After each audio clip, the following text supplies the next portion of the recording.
తండ్రి, మీకు గుర్తుందా?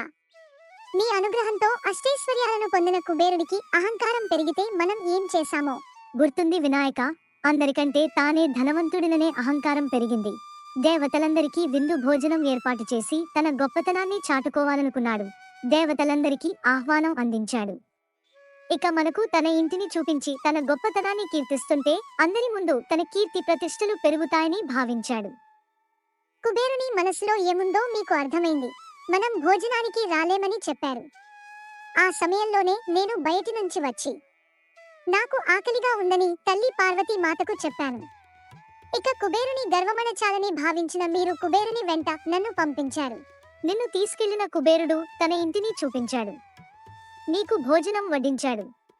దేవతలందరి కోసం తయారు చేసిన భోజనాన్ని వడ్డించినా కూడా నీ ఆకలి తీరలేదు. దాంతో నీవు ఆగ్రహంతో ఊగిపోయావు.